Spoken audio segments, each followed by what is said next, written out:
Hey, man. Hey, how's it going? Crazy day. Yeah, for sure. Yeah. So what happened yesterday? I didn't read the news. My name is David Charles Grusch. I was an intelligence officer for 14 years. I was my agency's co-lead in unidentified anomalous phenomena and transmedium object analysis, as well as reporting to the UAP task force, UAPTF, and eventually, once it was established, the All-Domain Anomaly Resolution Office, ARROW. Why were you placed on the UAPTF? And the UAPTF, for the people that don't know, is Unidentified Anomalous Phenomena Task Force. The UAP Task Force director funneled a request through the Ops Center, like, hey, is there any intel officer for your agency would be willing to be a representative on the task force to kind of fill that void with expertise from NRO and the Air Force.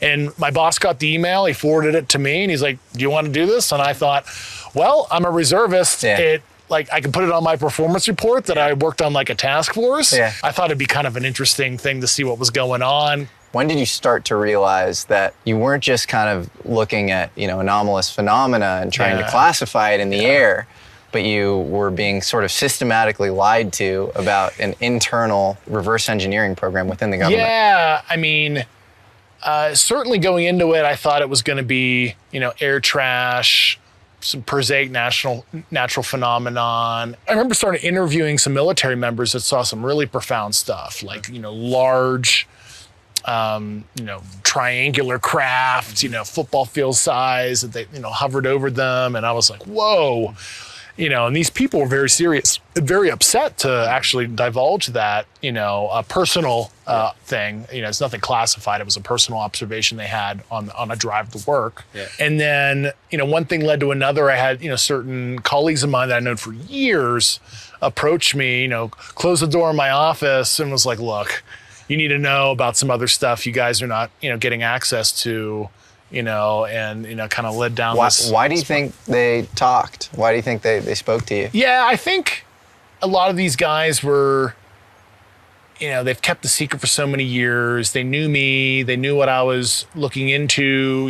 We reported to the Deputy Secretary of Defense in Congress at the time with the UAP task force. And I think they wanted some change. At least that's what they espoused to me is... Why do you think they wanted change? They felt that they were kind of limited in bringing people in, the support they were getting, their treatment was harsh sometimes, and I guess they weren't really feeling the love anymore. What's the first moment where you saw irrefutable evidence that what you're dealing with is truth, is reality? I mean, there were certain military cases, we were analyzing that I just really couldn't explain in a prosaic fashion. What can you tell me about these craft? Why do you know it's exotic? Based on the very specific properties that I was briefed on, isotopic ratios that would have to be engineered for it to be at those levels. And then, of course, read some, intel reports that were provided to me in that regard. And, I took that and I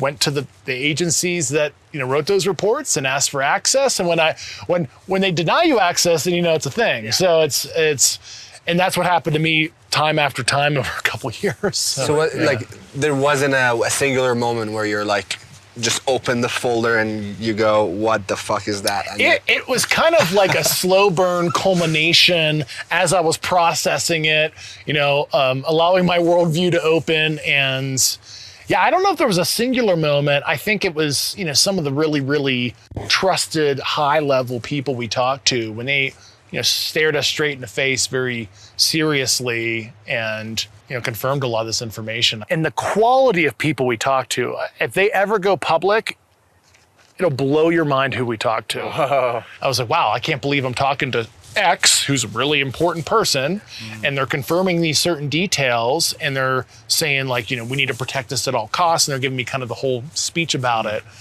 And I'm sitting there, it's like an out-of-body experience. I'm like, okay, well, this is a thing. I don't report to anybody, and there is no plan. I'm not a part of some like slow drip disclosure or anything. If there is a plan, I'm totally unwitting, and holy shit, they've like controlled me in a very passive manner that is like masterclass. Right. But yeah, I'm not a part of some weird shit, that. Did you ever at any point try to suss out whether you were being lied to? Because all of these people 100%. are coming from the same programs. And so presumably there's some level of coordination between them. So how do you kind of get through and just make sure that they're not, meeting in some back room saying, you say this to Dave, I'll say this to Dave, Yeah, no, for sure. So like, I thought maybe it was like a joke or something. Maybe it was like a psyop on me or something. I don't even know. And then, but the, near 40 people we talked to, a lot of the guys, I've known my entire career, and like, they wouldn't lie to me. I have like a friendship with them. And for them to, disclose to me that kind of stuff and it ended up being a false, would have totally torpedoed the friendship. And I also went out of my way to find people who don't know each other either. And I had other very higher ranking colleagues of mine go talk to other people that I didn't even personally talk to. That group, of course, we took all that, and I'm like, all the people who conducted those interviews, I made them get interviewed by the Inspector General, because we're crossing our T's here because this shit is crazy. Yeah. And you can never be perfect, but man, I was so freaking careful to make sure I wasn't getting fed some bullshit. If they were in coordination together on a disinfo campaign, holy fuck, I shouldn't even be an intel officer because I should have, sniffed that shit out. So. In the last couple of years, have you had incidences that have caused you to be in fear for your life for addressing these issues? Yes, personally. There's a Chris Mellon story where he's supposed to meet with somebody on the program and he has the meeting all set up. And 2 weeks before the meeting, he says that the guy just randomly has a heart attack. We were about 2 weeks away from meeting when he died, when he had a heart attack. What was the last special access program that leaked? They don't generally leak. People are like, oh, dude, wouldn't it be broadly leaked or whatever? I'm like, as somebody who is super cleared to a lot of that conventional stuff over the years, stuff never leaks. Yeah. It doesn't come out. There are plenty of things that are pretty serious, they're broad, that have never seen the light of day. Of course, like, you're gonna tell someone that their entire life and their family and their kids, like, everything is in danger. It doesn't feel too far-fetched that someone will keep a secret if it threatens their life. Like, look, dude, you're not getting promoted. Yeah. You're gonna lose your job. The psychology of the typical career government worker, right? Stable paycheck, pension, maintain clearance. So if any of that's threatened, they're gonna capitulate in most cases, right? The threatening nature of some of their indoctrinations where they're like, this is treason, you're going to Leavenworth if you ever tell anybody not in the program. And oh, by the way, what's the penalty for treason? Oh, right, execution, right? And I was like, well, fuck it. I'll be the mouthpiece for you. I'll be the leader, I guess. And I will shepherd you privately to the appropriate people that could be a recipient of your disclosure. You don't have to go public, but I'll do the thing. I mean, it's not just me that, has come forward really, because Schumer, Rubio, all those guys are like, look, a bunch of freaking high-level officers came to us, and either they're crazy or the shit's real. Most of these people at some point, or maybe even currently, have held very high clearances and high positions within our government.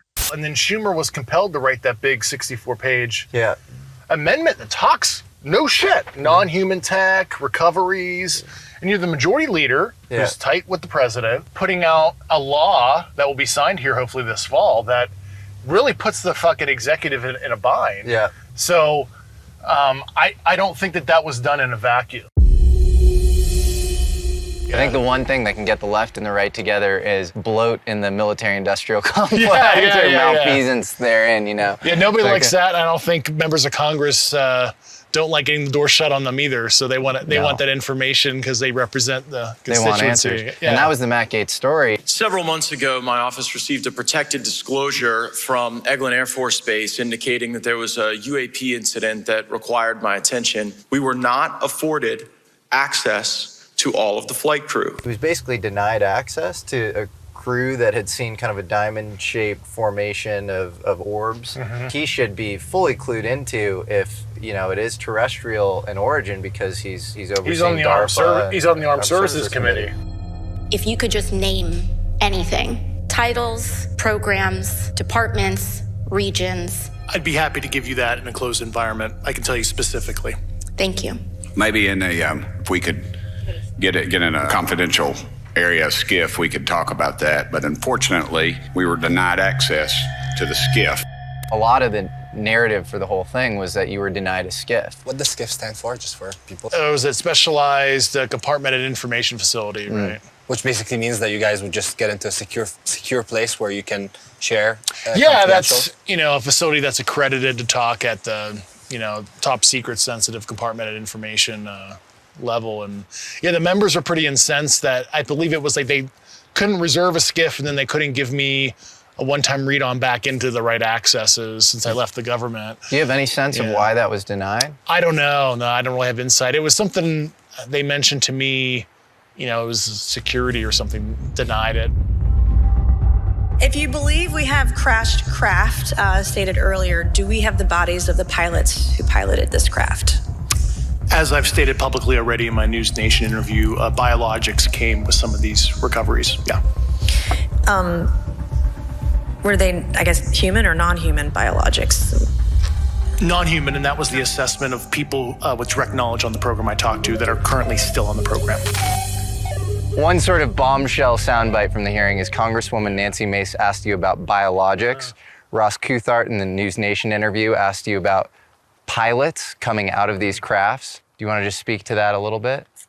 Yeah, I mean, it is a mind-blowing side of it, right? It's a little easy to imagine, an artifact or whatever, but when you start talking about, the biological side of it, it really throws you for a loop psychologically. It did for me. And, I talked to the people that, were on that aspect of the program, if you will. And, it comes with the territory.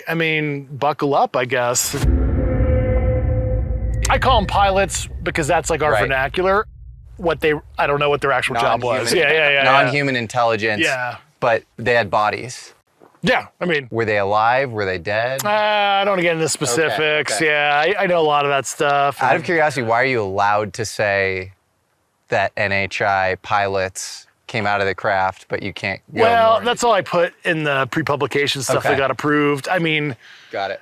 I could go back and ask for more, but like I said to you earlier, man, not your place, not your job. And it's helpful context for the audience to realize that you literally have like these contours with which you have to operate within. Any specific knowledge I garnered when I was on the other side of the door, if I want to talk about that publicly, everybody who has had a job like I have has to submit it to a thing called DOPSR at the Pentagon, DoD Pre-Publication and Security Review. Even if it's about this stuff. I know it sounds insane, but you literally have to say, this is what I want to talk about. Why do you think they approved it? Catch-22. So they'd have to self-identify and highlight their concerns to redact. So the office who would propose a redaction, say it's a 3-letter agency or whatever, right? They'd have to be like, this office objected to you saying crash retrievals. Here we're citing the security classification guide. No. And then you can litigate that, right, to get it unredacted if you think that's an inappropriate application of security. If it got redacted like that and it cited what organization and what security reason it is, I would just publish that. Yeah. And then the public can make its own interpretation why, the U.S. government's withholding information about that kind of thing and wanted to sequester my speech. So it's a catch-22, honestly, for them. And damn if they do, damn if they don't. I just wanted to put enough out there, touch on all the most sensitive parts, like the biologic side and things that really need to come out. Yeah. But I don't want to overly disclose because it's not my job, but enough to, put the flag out there that we need to elevate this. This is serious. Some of the uncomfortable stuff, like the biologic stuff, like I mentioned during the hearing, you got to realize some baggage is coming with it besides, the Indiana Jones, warehouse thing that everybody thinks. Why do the politicians, why do the people who are higher up feel like they need to hide the evidence, or I'm just the root cause, why is this a topic that's so I can only know what the mindset was multiple decades ago, and anything in government they're resistant to change, so this is the way we set it up. You remember trust in government was high back in the 40s post-war, and then also society was less secular, so there's they're worried about the religious ontological shocks as well. And they never really developed we'll call it disclosure plan for what it's worth. And they just were like, this is the way it's been, and we're going to keep it that way. And we don't want Russia and China to be exposed to any of this info. And, we don't want to give them an edge. And unfortunately, it's that kind of, kind of low energy thinking. If you got to ask one question to ask someone who is not alive anymore that you feel could answer a lot for you, who would you pick and what would the question be? I would probably ask Starbacher, Oppenheimer, and be like, what was your thought process in the 40s and 50s, squirreling this away? I mean, besides overlaying the Manhattan Project secrecy. Because Oppenheimer was the one who created the classification that included the UFO stuff? Oh, all those guys. The guys that were involved in Manhattan were overlaying the same ecosystem of secrecy and some of the same ways to protect stuff that they were protecting our nuclear secrets. If you read the definition of special nuclear material in the Public Atomic Energy Act of 1954, it basically states any material that releases any kind of atomic energy. That would be retrieved crash material. So it's kind of a sneaky way. No, it is. If you actually read the Atomic Energy Act, if something is not a nuke, but it has radiological energy coming off it, alpha, beta decay, whatever. Same secrecy. Same secrecy. Until now, we haven't really had an exact understanding of the mechanisms of UFO secrecy. We do get a few hints throughout history, though. In 1947, in the aftermath of frequent UFO sightings across the United States, Nathan Twining, the head of all aircraft development for the Air Force, wrote a famous letter. He writes that the UFO phenomena is something real and not visionary or fictitious. Everyone today focuses on this part of the now famous Twining memo, that top brass at the Air Force is conceding the reality of UFOs. But the far more interesting part of the letter is the postscript, where he writes about the possibility of American programs trying to build crafts with these capabilities. He writes that any developments in this country along the lines indicated would be extremely expensive, time-consuming, and at the considerable expense of current projects, and therefore, if directed, should be set up independently of existing projects. If you were the military-industrial complex and had to keep a top-secret UFO reverse engineering program fully shielded from elected civilian representatives moving in and out of government, which past programs might be your inspiration? The Manhattan Project. Manhattan Project, they were kind of the first blue book. They were getting UFO reports back in the day. There's some people I'm colleagues with that their grandparents were actually, the UFO report people on the Manhattan Project. And I remember being told that. I'm like, really? Holy crap, that's crazy. There's a whole other side of the Manhattan Project. This is a wild revelation. Blue Book was the Air Force's official program tasked with investigating UFOs in the 50s and 60s. But it was basically a propaganda mouthpiece for the Air Force, explaining away and downplaying the phenomena for the public.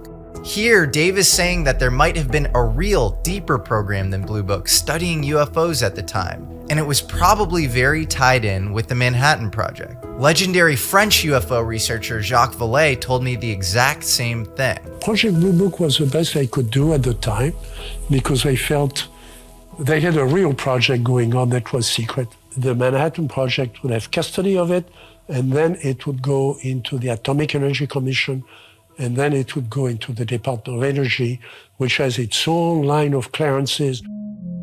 But where were these top secret UFO programs taking place? Well, the first hint we get might actually come from the quintessential UFO story, the Roswell crash in 1947. As the story goes, in 1947, mysterious debris from a crash was retrieved by a rancher named Mac Brazel. After collecting the wreckage, the Roswell Army Airfield issued a pretty insane press release stating that a flying disc had been retrieved from a local ranch. But within 24 hours, the military announced that the saucer had actually just been a weather balloon. Cut to 1978, Lieutenant Colonel Jesse Marcel said that this was all just a cover story to divert public attention away from the truth, that the Roswell debris was extraterrestrial tech, which contained bizarre hieroglyphics and malleable memory metal.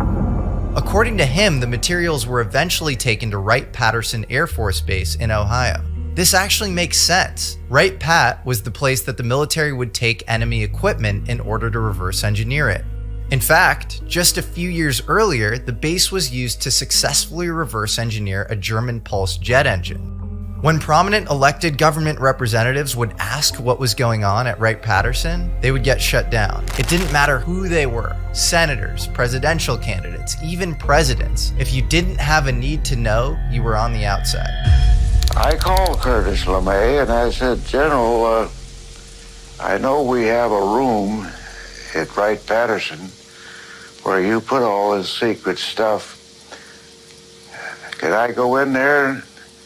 I've never heard him get mad, but he got madder than hell at me, cussed me out, said, don't ever ask me that question. It's like, well, what's going on? Why would General LeMay act like that to a sitting senator? So unless you're George H.W. Bush, Bush 41, who is director of the CIA, as the president of the United States, you probably don't even know. Yeah, unless you've done the blood oath and you were like the CIA director or something previously. Unless you have to stroke a pen to sign like an executive order or something. Well, why would you have a need to know unless you literally, as the commander in chief, need to know it to make a decision?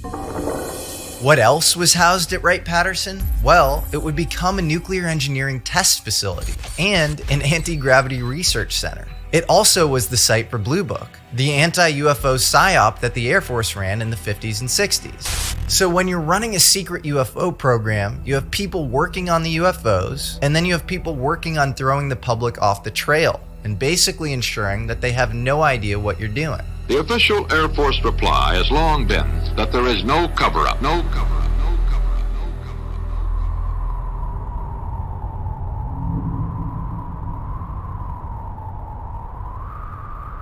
I've seen this in other conventional programs. You compartment it so much. Some people don't know really what they're working on. Yeah. Only the people that have the top level accesses can look down on all facets of the pyramid, as we say, and that hinders progress. And then certainly with this subject, when you're trying to crack an unknown, that kind of obtuse security doesn't help either. So. When you say unknown, is it the USB drive to a caveman analogy, where it's like the caveman doesn't know information theory, doesn't have a computer to plug the USB drive into, and we just don't even know where to start in terms of reverse engineering things? It's like other people have given the analogies, like giving Galileo a TI-83 plus graphing calculator. They open it up and they see circuitry and they're like, well, what is even this? I don't have a concept of a transistor. But even that, or like a monkey with an iPhone, you kind of know how to, if you open it up, sure, you're confused, but you kind of know how to press the buttons and you realize there's this graphical interface or whatever. Mm-hmm. That seems easier than caveman with a USB drive. So like, where are we in that? Yeah, I mean, some of it is, it's hard to gauge how far in advance it is because you're just assuming a certain linear progression. I think some of this is they made an asymptotal leap that, put them over the edge to a different kind of plane of... That's pretty fascinating, like a different timeline almost. If I was a betting man, some of this NHI, they're similarly as advanced as us, but they've asymmetric evolution or whatever. They went a different path where we made nuclear weapons and stuff. They ended up making this like civil propulsion kind of equivalent discovery where they're able to do this now, but they're actually not that much more advanced than you and I. I always found interesting, sort of the monolith in 2001 Space Odyssey, which is this sort of thing placed on Earth that it inspires tech innovation. It's almost like John Mack would talk about a lot of these alien sightings being slightly more advanced but barely comprehensible tech for the time, almost inspiring tech innovation. I often think of it as laying breadcrumbs in a direction. The communication could be, you think you're really smart because you blew up a weapon down the road here. Now, look at this. Right. Well, it's just like, we went from, you look at our own human development, we immediately, once we cracked the atom, holy crap, nuclear power, nuclear weapons, we went from, orders of magnitude of energy extraction, right, up to, 10 to the 6 tons of TNT equivalent. And that's kind of what we're talking about is like, we're like one, discovery away to, maybe manipulate space-time or whatever.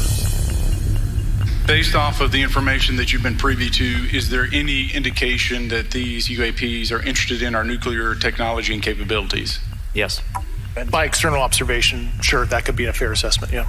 Yes. nuclear UFO connection is deeper and more bizarre than you can ever imagine. Remember that Vice story that ran in 2022 about a town in Japan that's obsessed with UFOs? Well, it's a place called Ino, and it's right next to Fukushima, where a 2011 earthquake triggered a famous nuclear power meltdown. Or take this incident in 1994. 62 elementary school kids at the Ariel International School in Zimbabwe said that they saw a silver craft descend from the sky and land on a field near their school. Well, guess where the Ariel school was? And you know, an Ariel school that was near a uranium mining site. That is right, as far as I understand. Yeah. But maybe the best collection of evidence around the UFO nuclear connection comes from a very creatively named book called UFOs and Nukes by Robert Hastings. He started to investigate and just speak to all of these radar operators. And a lot of them claim some pretty crazy things around seeing UFOs around nuclear bases. Over the past 37 years, I have personally located and interviewed more than 120 of these former or retired military personnel. You have Robert Salas at Malmstrom saying that the whole base was actually rendered inoperable. This time he was screaming into the phone saying they're looking at an object, a red glowing object. Yeah, the sites were going down, like one by one. Very rarely does a missile malfunction, and I don't think any much more rare would be 2 at the same time, but never 10. You have Bob Jacobs at Vandenberg in '64. He's a photo instrumentation specialist. They were launching dummy nuclear warheads off of Atlas V missiles and seeing a UFO kind of wrap around it and take it down. And I said, it looks like we got a UFO. You have hundreds of accounts of these missile man radar operators at nuclear sites who have no incentive to lie. In many cases, the incentive, or on all cases, the incentives split in the other direction, saying that they're seeing stuff. Well, no, the missileers, you know, they're on what they call PRP, Personal Reliability Program. Like, they have to, like, report if they're, like, you know, taking ibuprofen, for God's sakes, because, you know, they're a key turner for nuclear weapons. These missileers go through the most stringent of mental health exams to get their jobs. They're literally the people we task with hitting the button that sends a nuke. By definition, they are the picture of mental health. And they are all steeped in a culture that frowns upon attention seeking. Time and time again, these missilemen would see UFOs near nuclear facilities, and without fail, the Air Force Office of Special Investigations would show up Men in Black style, confiscate the footage, threaten the witness, and swear them to secrecy. And he said, Lieutenant Jacobs, you are never to speak of this again. It never happened. From Hastings' work, we now know that UFO sightings were happening all across American nuclear production, missile storage, and deployment sites. Plutonium enrichment sites like Hanford, Washington, and Savannah River Site in South Carolina, to nuclear stockpiles at Fort Hood, Texas, and Killeen base camps. From Los Alamos to Sandia to Malmstrom to F.E. Warren, the list goes on. What is the connection with nuclear? Is it the kind of benevolent protector theory? They don't want us to destroy ourselves?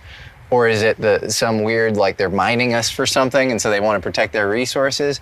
Or is it the power unlock thing where we could rip space-time and maybe be able to travel like they can travel? Yeah. And so, you know, nuclear power is the axis along which we're making progress towards that. Yeah. Yeah, I mean, it might be as simple as like it's an attractant, like a fly or a mosquito to a blue light, right? It could be something as simple as that. I mean, it's so hard because to put yourself in a different sentient shoes to understand intent and all that. I mean, could be probing, could be reconnaissance, could be just, you know, mere curiosity. Yes, you know, oh, they're only, you know, 2 or 3 orders of magnitude away, energy extraction from, you know, manipulating space-time and an occubear, you know, warp drive type thing. And maybe they're interested in that too, to understand our development as a civilization. I mean, without having, you know, a penetration into their OODA loop or whatever, we'll never really know. Yeah. It could be all of the above. Yeah, and it's really impossible to really ever gauge intent. The controller told us that these objects had been observed for over 2 weeks, coming down from over 80,000 feet, rapidly descending to 20,000 feet, hanging out for hours, and then going straight back up. For those who don't realize, above 80,000 feet is space. It's just this cat and mouse sort of recursive unsolvability. where it's just very hard to classify. It's almost like playing with you a little bit. Even Commander David Fravor in his account was like, the thing felt like it was like breathing and looking at me and knew, he even said it, you let it slip in the testimony. It was like, it definitely was aware of our existence. I'm like, how do you know that, man? You're not in the UFO's shoes. But I understand what he was saying, which is you can sense when somebody's looking at you. Yeah, I know. I've had some folks I talked to that had their own kind of up close kind of sightings. They said that they got that vibe too. And who knows if that's psychosomatic or what, but they did get a vibe like that too. When you stare into the abyss long enough, the abyss stares back. Yeah, exactly. And then of course, I've had a very smart guy was like, well, did Darwin care to fully conceal himself when he studied the finches? And it's like, they observe, they don't really care. Right. And they don't really care to interact, but they're just here to observe. But is that your bias, that it's sort of an anthropological, zoological model where they're like studying us and we're in this kind of petri dish kind of thing? I think, I'll give credit to Lou for the whole gorilla in the cage and, throw it a banana, throw it the key and see if it could unlock the cage. And maybe that's what's, some of these, crashes were. And it wasn't really a mission failure, if you will.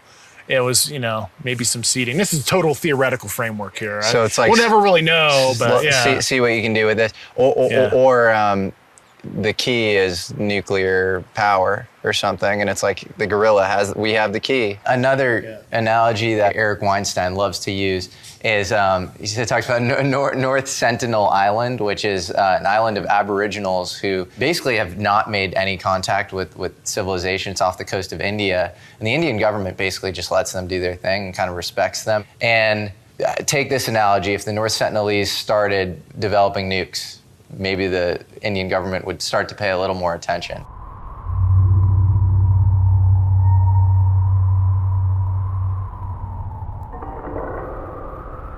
To the extent that there is interference, I think one anomaly that's important to talk about is it seems to be like there's a lot of electromagnetic radiation that comes off of these crafts. And I remember talking to Gary Nolan, and he mentioned that he was kind of given a file by the CIA, and he was tasked with looking into this, and it was two things. It was people who had anomalous UFO experiences, and it was people who had experienced Havana syndrome. Diplomats and spies began to hear sounds and fall ill with a mysterious illness that people struggled to explain, what became known as Havana syndrome. And in both cases, you have these kind of severe electromagnetic radiation effects, and often differences in the caudate nucleus and putamen, which is in the basal ganglia, the dorsal striatum of the brain, the scarring, but also the neuronal density of that area of the brain would cause somebody to even make sort of contact. But do we have any theories on kind of the electromagnetic radiation component? I mean, certainly if we were to look at it from like a relativistic perspective, well, that sounds like visible band light being blue shifted into the ultraviolet, and you're getting literally a sunburn.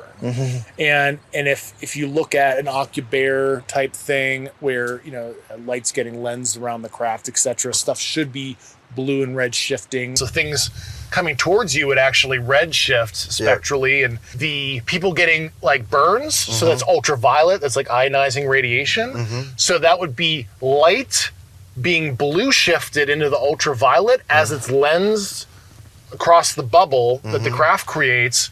And so we are seeing artifacts that seem to show that they're basically manipulating space-time. And I guess that's why you get this sort of skipping across time effect or something. It looks like the things are just, you're literally folding space-time, I guess, so you can get from point A to point You're Z. riding a wave, basically. You create a wave, and you're on top of the tsunami wave, and you're riding across space-time. That's fascinating. And then, of course, there's the other thing is, if it's like an Einstein-Rosenbridge thing, 2 points on a piece of paper, and you fold it, but the way they're jumping around and skipping is, if you're riding the wave, it looks like you're moving very rapidly and like punctuated kind of movements. Because if think of an accordion and the wave you're riding is the accordion. When you flatten out the accordion, like flat space-time, you would smoothly move across. But I think we're stuck with like Einstein stuff was amazing, And, nobody's really, there's obviously people with, string theory, M-brain, all these other different physics theories,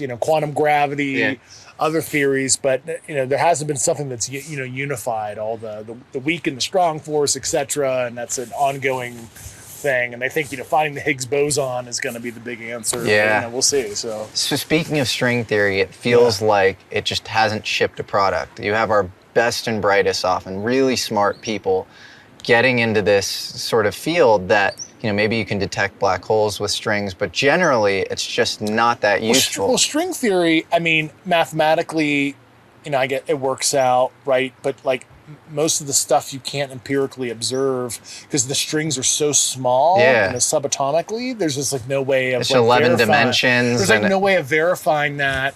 So it's a nice I'll call it like overlay, or that maybe this is reality, maybe it's not. It mathematically works out. I think it's force fitting general relativity and quantum field theory. But this brings up an interesting question, which is, can we go down the tree trunk of physics and then find another branch?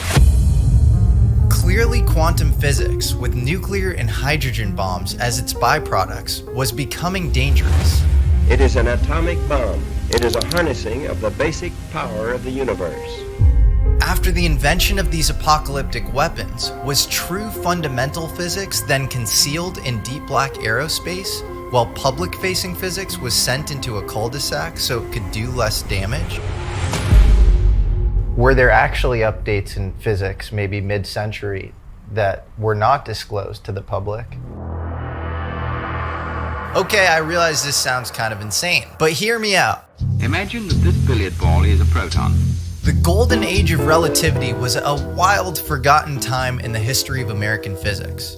This was a period in the 50s where the study of anti-gravity, yeah, you heard me right, anti-gravity, experienced a dramatic resurgence of interest. Not just among quacks, among real physicists. Since then, there has been a steady but constant improvement. Roger Babson, a patron of science, was obsessed with finding the solution to anti-gravity. His Gravity Research Foundation held a popular essay contest which garnered contributions from many of the top minds at the time. Meanwhile, another industrialist, Agnew Bainson, started the Institute of Field Physics in North Carolina, also dedicated to the study of anti-gravity. His Chapel Hill Conference in 1957 included top physicists like Bryce DeWitt, Richard Feynman, Peter Bergman, Freeman Dyson, and John Wheeler, all there to discuss the role of gravity in physics. As physicist Lewis Witten would go on to say about anti-gravity in the 50s, it was in the wind, meaning it was everywhere. He said, "What are you doing about anti-gravity?" And I said, "Well, I'm not against gravity."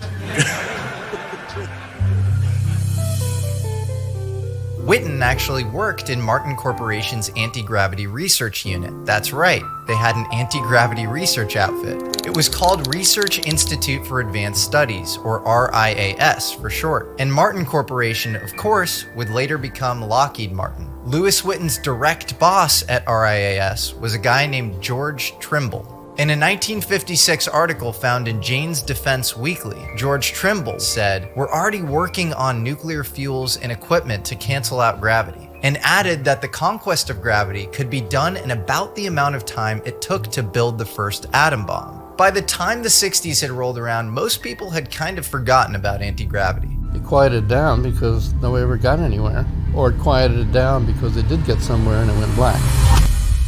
Yeah, it is kind of weird where, as far as I know, in my kind of, topological physics history knowledge, where, there was all these anti-grav groups up until the early 60s, and then they, totally vaporized.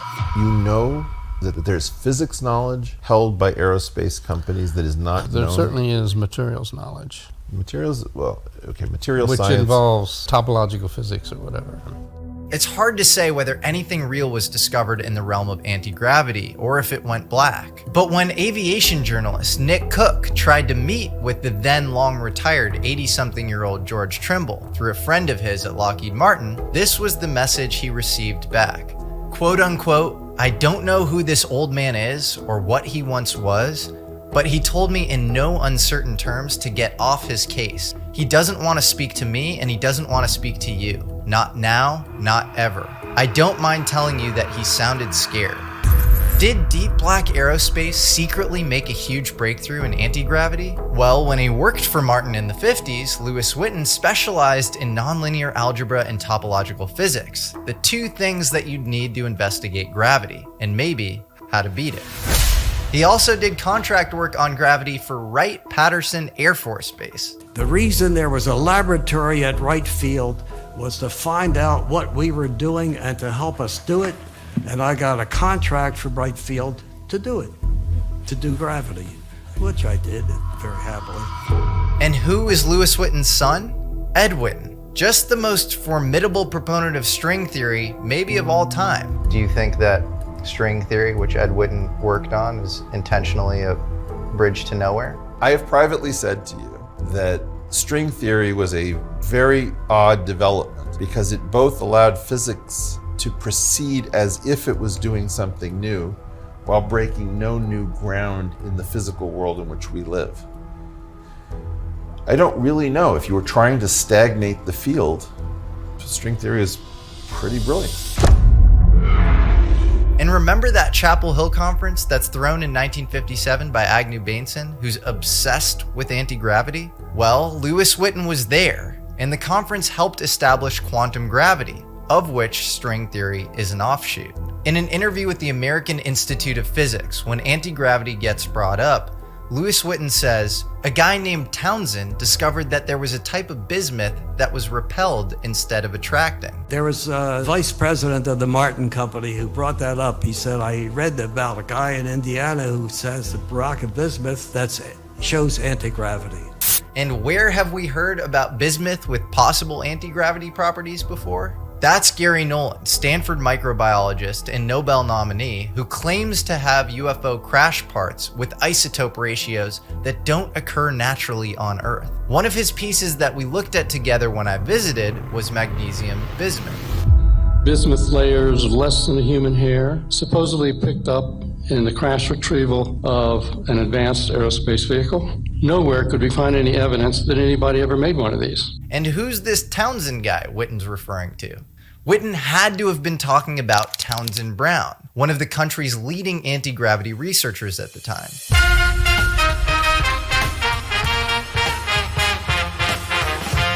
Yeah, and there's a guy named Townsend Brown who had a theory that if you took two charged plates and then you put something neutral between them, the neutral thing would sort of gravitate a little towards the positively charged plate, and you could basically figure out anti-gravity. From the outside, Townsend Brown sort of looks like an amateurish mid-century physicist and failed inventor exploring the kooky world of anti-gravity just to end up failing and creating the intellectual property behind the Ionic Breeze air purifier. I'm not joking. But a great biography called The Man Who Mastered Gravity by Paul Schotzkin tells the real story. He parachuted behind enemy lines into Germany in 1944 and started looking into the German UFO reverse engineering program. That's crazy. OSS and MI6 super spies Bill Donovan and William Stevenson needed the Allies' preeminent anti-gravity scientists to investigate the notorious Foo Fighter phenomena. These were bizarre orbs that looked like intelligently controlled ball lightning popping up all over Germany in the early 40s and messing with Allied fighter pilots. I couldn't find a ton of corroboration outside of Schotzkin's book on this story. But here's why I think it's true. We do know for a fact that Eisenhower sent General James Doolittle to investigate Swedish ghost rockets. These were tons of UFO sightings in Sweden and Finland in the immediate aftermath of World War II. Curiously, Doolittle then went back to the United States just to found the Lindbergh Foundation, which researched novel aviation propulsion methods. So I wouldn't be totally surprised if Townsend Brown was tasked with the same thing with Foo Fighters. I mean, there's some other stuff too that I can't talk about that was way before that you're like, oh shit. But what did Brown's work in anti-gravity have to do with UFOs? Well, his gravitator looked exactly like a flying saucer. He found that circular craft were better for that application than winged craft. And behind closed doors, Townsend Brown was obsessed with UFOs. He even created NICAP, the National Investigations Committee on Aerial Phenomena, When Townsend's daughter, Linda Brown, and his biographer requested the scientist's records from the Navy, they were at first very uncooperative, and then eventually they hinted that a lot of Brown's work was still classified. But why would Brown's work be classified if he was just a failed hack? The National Secrecy Act prevented scientists like T. Townsend Brown from commercializing or even publicizing any technology which could potentially be interpreted as having a military application. Well, we know from Shotskin's biography that Brown actually had meetings with the highest level officials in American atomic programs. People like Edward Teller, the father of the hydrogen bomb, and General Curtis LeMay, both deep insiders when it came to atomic secrets. Townsend Brown's daughter Linda even recalls that he was often taken home in a black Cadillac, driven by a man that she would eventually come to know as Robert Sarbacher. And where have we heard that mysterious name before? Sarbacher, somebody purportedly involved in the stand-up of the stuff that I uncovered, right? But if you look deeper, things get even weirder with Brown. In the naval records that we do have, it shows that Brown was suddenly terminated by the Navy in 1942 with no explanation, despite strong performance. 2 weeks later, he mysteriously pops up as an employee at Martin Corporation in Burbank, just 50 miles from where Skunk Works is founded a year later by legendary aeronautical engineer Kelly Johnson. Skunk Works was created to house Martin's most advanced secretive work. Over 80% of its current projects are still classified. Is it a coincidence that Townsend Brown joined Martin Corporation a year before its founding? And guess who else funded Brown? None other than Agnew Bainson, the same anti-gravity financier who helped send physics into a dead end by popularizing quantum gravity. Okay, Townsend Brown. Remember that. I wanted to look that up. I've heard of him in one of the documentaries, I believe. Because there was this golden age of relativity in the 50s, and then everything sort of went silent. And I think that's an interesting axis for you guys to look into. Okay, this is all interesting, but I know, right? We don't have a smoking gun that any of Brown's work actually got implemented by Deep Black Aerospace. Well, that's actually not true. We kind of do have evidence. In March of 1992, Aviation Week broke a story about the B-2 stealth bomber. It used an electrokinetic effect in its wings, producing a Byfield Brown effect. The B-2 surfs its own electrostatic wave, the negative cloud chasing the positive wing. This is an exact description of Townsend Brown's work, and the Byfield Brown effect is literally named after him. And the B-2 was built by the merged Northrop Grumman, whose major investor, Floyd Odlum, was the same guy that invested in Townsend Brown's company, Guidance Technologies, in the 60s. I guess Townsend Brown isn't just the wacky fan guy anymore.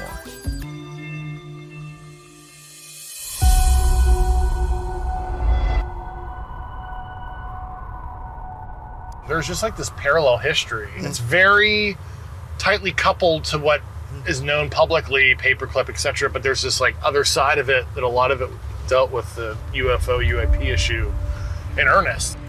Operation Paperclip was a secret CIA program that took more than 1,600 former Nazi scientists and engineers and placed them in senior leadership roles in American military, intelligence, and space programs in the wake of World War II. Germans made more progress than anybody at the time just in aerospace generally. The V-2 flying rocket was 20, 30 years ahead of anybody. ME-262 jet fighter and the whole Wunderwaffe arsenal.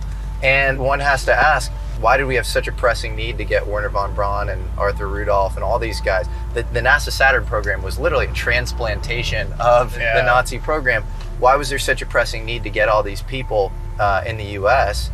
And maybe it had something to do with the UFO thing. Who knows? Because Wernher von Braun was also a very trippy guy. Remember that story about Townsend Brown parachuting into Germany to investigate Foo Fighters and Nazi UFO programs? Well, maybe Operation Paperclip had a little more to do with UFOs than meets the eye. Yeah, Paperclip's pretty nuts when you think about it, like ethically and morally. You had people that were war criminals, or people who were going to be tried at Nuremberg. Yes. They took off that and then they snatched them and brought them back to the US, and a lot of them became seniors of what became the CIA and NASA, and it's like I don't know if that would have happened nowadays. I feel like we would actually not be able to turn a blind eye to that.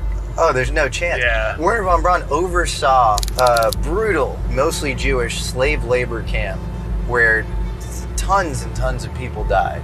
Yeah. And then he went on to literally run our space program. It's pretty interesting history. Yeah, like his boss, like the German general that Verbraughn worked for back in Germany, came over and was like very high up in, I think it was NASA. After so many witnesses have seen the so-called flying saucers, their existence can no longer be denied. It's kind of like getting red-pilled in the Matrix. It's like, whoa, holy shit! Reality is like way crazier and weirder than I thought. There's more lucky people from the program watching your channel than ours. Maybe. I can tell you that for sure. They're like, this Jesse guy keeps making speculations. He's coming closer and closer. Well, the thing is, if you have somebody who has a great intelligence on this, you should probably bring them in and not, leave them out there speculating, right? Exactly. If you're on the program, no. Mine's strictly the nightmare type. Reports of flying saucers are nothing new. From the beginning of recorded time, men have been seeing unexplainable things in the sky. Someone of you told me the other day about this saucer, the flying saucer. Someone said that word before it became in movies or something. Yeah. And we had a public hearing with the Yes family that was brought up. Anyone wanna? Yeah, Kenneth Arnold in 1947, 2 months before Roswell, was looking for a downed cargo plane in Mount Rainier. He saw this kind of saucer skipping or something. Saucer skipping. It was they were in a flying V formation. But I think the point of that was, in culture, the word flying saucer was not derived from fiction. It's the other way around. It was like our depiction of aliens and flying saucers were derived from people's real life stories, not the other way around. And that's always a misconception about. Yes, but this is an important conversation. I don't know if you have an opinion on this, but books like American Cosmic by Diana Pasulka and Passport to Magonia by Jacques Vallée do talk about how the noble mythology of the time, whether it's the religion or media, do play somewhat of a role in sort of shading how you recollect an experience. So the classic example is Betty and Barney Hill in 1961. Outer Limits was a CBS show that had played 11 days before that abduction experience, and it showed aliens with eyes that wrapped around the rims of their head, and that's exactly what they sort of described. Yeah, analytical overlay. It's almost like we discussed before, where you had like witches sitting on the chests of people feeling paralyzed in medieval times. It's like, our overlay is this classic alien kind of motif, but like you look at what they said before, it's the same phenomenon basically, but people, their analytical overlay is different, so they, describe it in a different way. Right, So, leprechauns, fairies, elves, angels, demons. We just superimpose our own reality onto the thing rather than like it's almost like you have like a meme library in your head, and then you have this higher Platonic thing that's happening, and you attach the closest meme that you can to it. Yeah, exactly. People have been seeing the same stuff. Like, so the Tic Tac of today was the flying butane tank of the 1950s. And you can find declassified Air Force OSI reports that are publicly searchable right now that talk about these like flying white butane tanks. Right. And, the Foo Fighter phenomenon in World War II. And then if you were to go way back, you see stuff that's basically described the same in antiquity as well. So whether it be extraterrestrial, some other kind of origin, crypto-terrestrial, some of the other stuff people postulate, we deserve to understand, truths of the universe. And if we have the answer one of life's questions, right? What happens when we die and are we alone? If we can answer one of those, but it's kept in secret because they believe the public can't handle it, or it hinders this Cold War arms race that I talked about in my first public interview. That seems pretty messed up to me.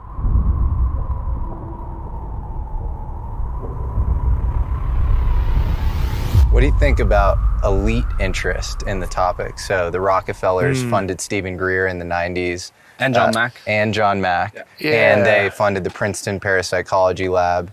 Then you have Chris Mellon, who's a Mellon, obviously sort of interested in the subject. I think there are letters between Lawrence Rockefeller and Hillary Clinton in the 90s where he's sort of pushing for disclosure. That's right, because I think was David Rockefeller also involved in that? And it was like a Camp David meetup in the 90s. And she's holding that one the book by Yeah. Paul Davies, Are We Alone? And there's a photo of that, and it's wild.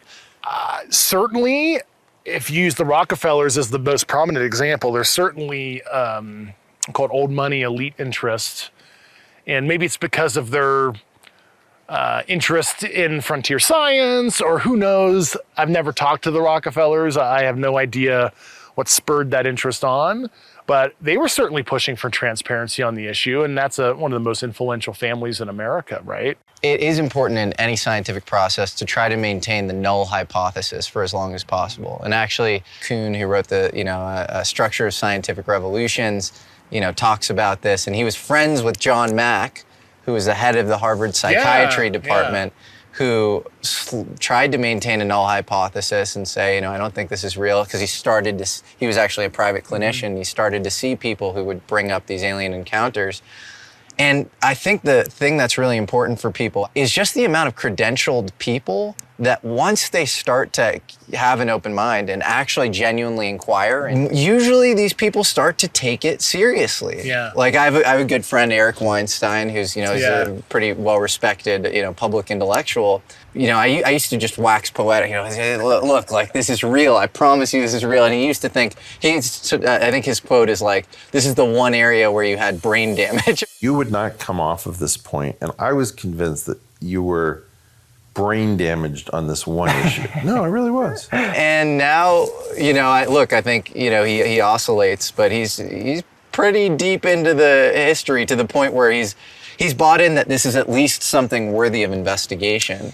Yeah, I mean, there's certainly some scholarship there, whether it be Jacques Vallée or, Dinah Pasulka recently. And Jacques Vallée built the earliest version of the internet, ARPANET, or he helped it, Doug Engelbart, and is a serious astronomer. People have serious background. Yeah, I mean, I was a really hardcore Intel guy working on some of the hardest, most deep black stuff. And I didn't really think much about UFOs, but then I started looking into it. I have like people in tears, like, naval officers, pilots, etc., wanting to tell me what they literally saw, and either a lot of people were having psychological breaks. There's a lot of weird weather phenomena that manifest themselves in physical, tangible, like metallic-looking craft that are close. That seems crazy to me, and I'm like, well, these people deeply believe what they saw. And I have to take them seriously, so we need to figure out what this phenomenon is. Carl Jung wrote a book about flying. The book is called Flying Saucers, and he talks about flying saucers as the kind of mandala, the Sanskrit symbol of psychic completeness. And it's this proto-psychological desire for us to have this kind of revelation of knowing everything all at once. And what was crazy about it is he wrote the book and he was like, this is just kind of a symbolic psychological archetype. And then afterwards, he became convinced that the phenomena was actually real. There are things flying around up there that we haven't fully identified yet. Roswell's a very interesting place with a lot of people that would like to know what's going on. There's footage and records of objects in the skies that we don't know exactly what they are. We saw a bright light appear in the distant western skies. Okay, at this point in the video, you might be thinking there's actually a decent amount of evidence for UFOs. So why are people so reflexively and often smugly dismissive of the topic? No to predictions, no to aliens. Well, on the one hand, it's a fair reaction. There are a multitude of profit and attention-seeking charlatans in the space. People who have absolutely no interest in pursuing truth, who embellish stories and sell snake oil for a living. And then, of course, you have your counterintelligence crew throwing constant smoke bombs and trying to confuse you and throw you off the trail. But maybe the most important point when discussing the insane stigma around UFOs is that some of the biggest, most prominent skeptics over the last 50 years, the people who've done more damage to open research on the topic than anyone else, were, you guessed it, from the atomic programs. The same atomic programs Dave is saying are responsible for initially studying UFOs and then establishing their secrecy. I find it really interesting that you have some of the most prominent debunkers, guys like Menzel, guys like Condon, H.P. Robertson, who were kind of big shots, who also worked on the Manhattan Project. Condon was involved in the Manhattan I didn't Project. realize that. Oh, yeah. Interesting. He worked with Vannevar Bush a lot. Oh, really? Oh, yeah. Yeah. Edward Euler Condon was a mid-century quantum physicist, and no single person is more responsible for the marginalization of UFOs than this man and his famous Condon Committee. This 1966 investigation into UFOs was paid for but supposed to be uninfluenced by the Air Force. But we now know that Condon was actually coordinating closely with Air Force officials like Colonel Robert Hippler, who had expressed clear written desire that all previous UFO research be shown as a waste of money. The Condon Committee's report dealt a death blow to UFO research in the second half of the 20th century. The backstory here is that Condon was very deep in the world of atomic secrets. Not only did he study with Robert Oppenheimer under Max Born in Germany together in the 20s, he's sometimes credited for helping Oppenheimer pick Los Alamos as the site for the Manhattan Project. Condon knew the area well, having grown up around the corner in Alamogordo. He also recruited a lot of the project's early staff and wrote the Los Alamos Primer, a document all employees had to read before arrival. Then, in 1946, Condon helps draft the McMahon Atomic Energy Act, which again, Dave is literally saying establishes the framework for UFO secrecy. The McMahon Act of 46, which was the predecessor to the Atomic Energy Act of 1954, the guys that were involved in Manhattan were overlaying the same ecosystem of secrecy and some of the same ways to protect stuff that they were protecting our nuclear secrets. So Condon was probably clued into high-level UFO secrets from the start. And how many people were deterred from studying UFOs because this one high-prestige quantum physicist told them it was a waste of time? So was Condon just an insider who knew the truth behind UFOs? And was he used by the original atomic UFO programs and by the Air Force to downplay it? Bob Lazar said he worked at a secret facility near Groom Lake where alien technology was being reverse engineered. Do you think Bob Lazar is full of shit?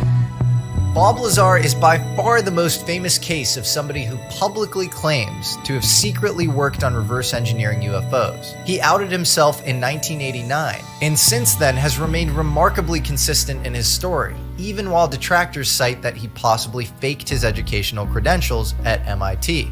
He ended up actually recently going on Joe Rogan, and it's still like this bizarre split where like so many people are like, he was right, and people are now using your testimony to say he's totally vindicated. And then the verdict's still out, because a lot of ufologists or UFO people that I really respect are just pretty skeptical. So I don't know if you have a take. Yeah, I mean, I'm certainly different than him. I came at it from a different angle. I have no information on Bob Lazar. It wasn't in the scope of my looking into it kind of activities. If he actually ever experienced what he experienced, I literally have no idea. Honestly, I go back and forth on whether Bob Lazar is telling the truth all the time. On the one hand, the guy sells illicit chemicals on a sketchy website, invested in a brothel, and seems like a petty con man and criminal. But on the other hand, he definitely has some engineering prowess. He strapped a jet engine to the back of his Honda. He may have actually met with Edward Teller, and he probably did do some work at Los Alamos. Finally, his story just seems so consistent. He really doesn't seem like a guy who thinks he's lying. Look, there's a lot of weird stuff about the Bob Lazar story. His story's been absolutely consistent since the late 1980s. It's a classic intelligence tactic to give people 95% correct information and 5% false information. You can track the flow of information by the uniquely false details in it, and you can easily discredit the leak. Bob Lazar would hang around some interesting characters, guys like John Lear, who flew cargo planes for the CIA in the 70s. Lear definitely seemed to spread disinformation in other cases. He was also the son of Bill Lear, inventor of the Learjet, who may have been involved in the original UFO program. My question is, did John Lear manipulate Lazar into spreading a bunch of pure disinformation? And so Lazar's claim that he worked on UFOs was all a complete lie? Or was Lazar just a disclosure test for Lear and others around him? Let's see how the public reacts to this guy. He's easy to discredit, but mostly telling the truth. Personally, I'm not sure what to think and would love to meet Lazar myself and ask him what he meant when he told Jacques Vallée about the liquid he was made to drink and the memory lapses it caused, and about his relationship with John Lear. There's probably a small contingency out there that says the US needs to maintain primacy. You have this exotic tech that we've found, in the case of whatever crashes that have occurred, We don't know exactly what to do with it. Maybe we made more progress early on than we have now. We need to kind of refresh the talent pool and maybe out ourselves as a program and front run immunity, through legislature to do that. What do you say to those people? Yeah, because that's something I tried to espouse on News Nation, and I can't remember how they edited it or whatever, but it actually hurts national supremacy to keep it obtusely secret. Yeah, that's what I'm saying. You can't even bring the right people on it. Say the best theoretician in quantum chromodynamics just happens to smoke marijuana, so he can't get a clearance and he can't get on the program. So it actually hurts national security by not opening it up, at least in an appropriate way that we're not compromising anything that somebody could use illicitly to hurt people. But at least, and that's why I use the nuclear physics example. Yeah, the program should want to out itself. Yeah, it's protect what could be weaponized, but generally allow it to be studied openly. But there's absolutely no cogent plan that I'm aware of to do so. Congressman, do you think that these reverse engineering programs have made any progress, or do you think? Yeah, I do. I just don't think they're going to scrap. Because if they did, we would own the skies if they had it. Isn't it in their best interest to just get immunity for themselves and try to refresh the talent pool? If these people are, they're all old and it's completely compartmentalized and they haven't made, in the Wilson memo. They're completely arrogant. They're completely arrogant. They're above the laws, and they're above. Why aren't they releasing the Kennedy files? Nobody's alive 60 years, but every president. Do you think there's a connection between that and this? I've heard that. I would hate to speculate. I'm more just. I want the surface. Just give me the stuff. Got you. Thank you. We must guard against the acquisition of unwarranted influence, whether sought or unsought, by the military-industrial complex. I have no idea if JFK's death had anything to do with UFOs, but there is a letter that was supposedly declassified due to a Freedom of Information Act request in 2006. It was from JFK to the director of the CIA at the time, John McCone. Its date? November 12th, 1963, just 10 days before the president's assassination. In the letter, JFK is asking for the full data on unknowns, or UFOs, so we can coordinate more tightly with Russians in space, and they don't mistake these UFOs as acts of American aggression or reconnaissance. I've called the guy who used the Freedom of Information Act to retrieve this document 5 times now, and he's not playing ball. So I have no idea if this document is real. And an anonymous archivist that handles a lot of JFK's letters say that there are some anomalies in the letter that make him skeptical. So who knows? But I will say this is a very weird non sequitur from former CIA Director Mike Pompeo when asked why the nearly 5,000 JFK files still won't be released to this day. Why'd you fight to keep the JFK files secret? These don't hold the dark secrets that everybody wants to just hold up as the bogeyman. I saw the UFO files too. We've got bigger problems. What do you say to the people who say this is a psyop and they just want black budget funding, so the information might be right, but they just want to, be able to have increased surveillance in the skies and in space or whatever? Yeah, that comes up, I think, with some people that have an issue with it, where you got to remember, national security threat is the way to get Congress alerted and engaged. Mm-hmm. That is the operative word that Congress responds to. The narrative that this could be a threat. Because look, to be honest with you, I think this stuff's been going on for thousands of years. And so it does frustrate me a little bit when it's we need to be able to shoot these things down. It's I don't think they're really an immediate existential threat. As my strong might not bias. be the smartest idea to try to fire back when they're not firing at you. Right? They'll take you out real quick if they can fly faster than light and do all the stuff they're doing. It's probably not a good idea, right? We probably shouldn't attack the zookeeper. Yeah, exactly. Don't attack the zookeepers. I think that's probably a good idea. Stick to the facts. Write it down and don't speculate what you think it is, because it will sway your decision. The thing that frustrated me about the hearing was, look, I think Ryan Graves is awesome. Mm-hmm. And I think, as is Commander David Fravor, I think they're showing a lot of courage. but it felt like their simple takeaway is we need more sensors and we need a better collection process and a more standard taxonomy, all of which are very important. Yeah. But it's this kind of lazy data story that I think comes from Silicon Valley, where it's like, if we just get a bigger database of the UFOs, a machine learning classifier will somehow spit out the answer as to what they are. Yeah, the only thing you're going to get from external observation, at least from the lens I look through, right, you're going to get what they call activity-based intelligence, ABI. So you'll figure out where the true hotspots are, but it's not the end-all be-all. If you have, you're trying to find a needle in a haystack, you don't want to add to the haystack. And I think we are over-indexed on oversaturated with data. Oversaturated with data in some ways, and it could be probably better standardized, so I'll give them that. Yeah. But we're under-indexed on theory, and to my mind, we have one pretty strong theoretician in Jacques Vallée, who really, if you read like The Invisible College, which he wrote in 1975, that is the tip of the spear now in terms of theory on UFOs, which is wild to me. Jacques Vallée might be the most preeminent UFO researcher in the world. In fact, he was Steven Spielberg's inspiration for the eccentric French scientist played by Francois Truffaut in Close Encounters of the Third Kind. Yeah, nobody's really replaced him at that level, and especially hypotheses that are even a little more testable. But what the average person might not know about Jacques is that he's obsessed with time travel. In fact, on the set of Close Encounters, he got into an argument with Steven Spielberg. And we had a long discussion about what UFOs could be. And of course, for him, the main point of the movie was entertainment, and it was appropriate for the UFOs to be extraterrestrial visitors. Jacques wanted the UFOs and the aliens in the movie to be represented in a more nuanced way, and actually linked with time travel, not just space travel. I think that the extraterrestrial hypothesis is actually more far-fetched.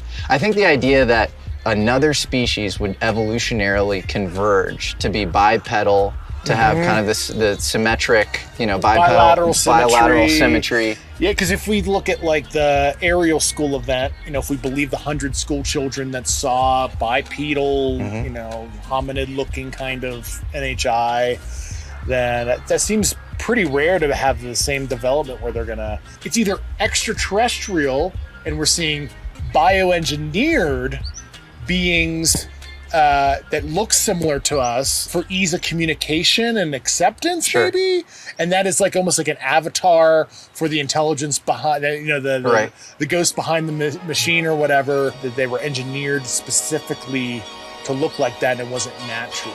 Jacques' heir in the UFO theory world is a guy named Mike Masters, a biological anthropologist at Montana Tech University, who believes that aliens are basically just humans from the future who figured out time travel and are going back in time to visit us in the present. We see them less often because we're just one small blip on their geographic map of time.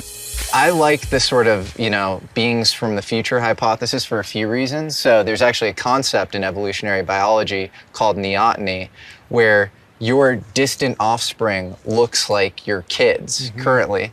And if you think about a lot of these sort of close encounters of the third kind, they often are described as, the beings are sort of childlike in nature.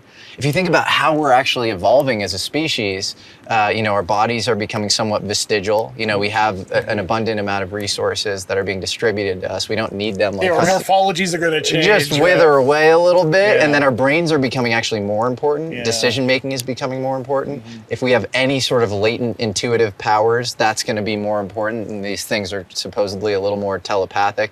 Their eyes are sort of slits. You're going to, have more screen time going forward. And so it does feel like that's kind of the way that we're evolving.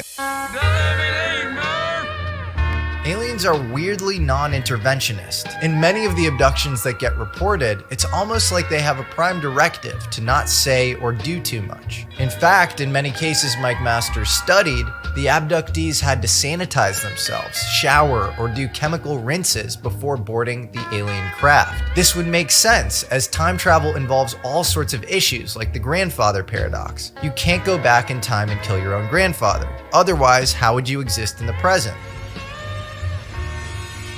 Any little thing you do in the past might dramatically change timelines or trajectories in a way that breaks the present.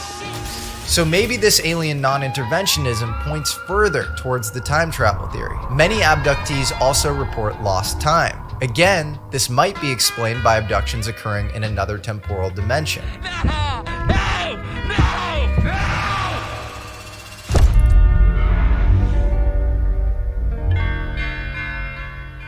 Time's crazy because, you know, it's defined at some level as the Planck length, right? Mm-hmm. It's the time it takes like a photon of light to cross and you know Planck length. And right? you know, Planck literally, after discovering the Planck length, thought that would be the best way to communicate with aliens because it's literally the shortest length. I It's did like not know that. yeah, it's like the unit. yeah. He would joke about that. So yeah, and it's all relative, right? It's, you know, based on your reference frames, and especially if you're near a gravitational source. Mhm. You know, general relativity, you know, teaches us that, you know, clocks either speed up or slow down. Mhm. You know, based on where they're near a gravitational source or not, you know, 1/r squared over distance, you know, it comes off. And we've proven that having cesium clocks on airplanes in the 70s, we actually showed atomic clock differences based on force of gravity. Yeah, time is really not a constant. The way we conceptualize time, it's not constant at all. And yet the felt sense of it is constant. Maybe true ontological reality, time is way trippier than we realize. And maybe that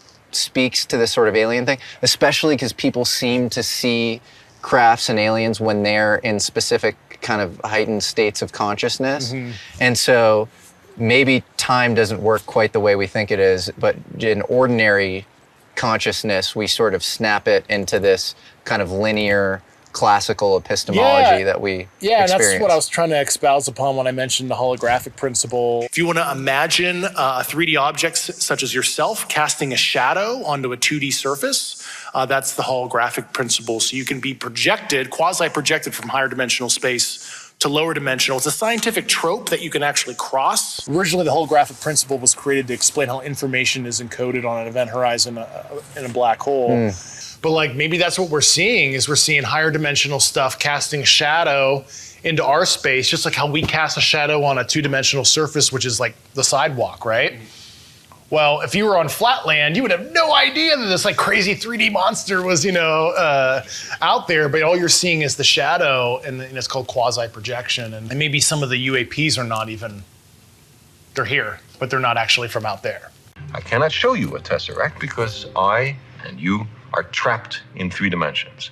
But what I can show you is the shadow in 3 dimensions of a 4-dimensional hypercube or tesseract. This is it. Like if it exists outside of 4D, you know, time, space or whatever, say this is, you know, you have a 2D universe and this is a 3D object. If it intersects, you're just going to see a sliver of it. So you'll just see a disk.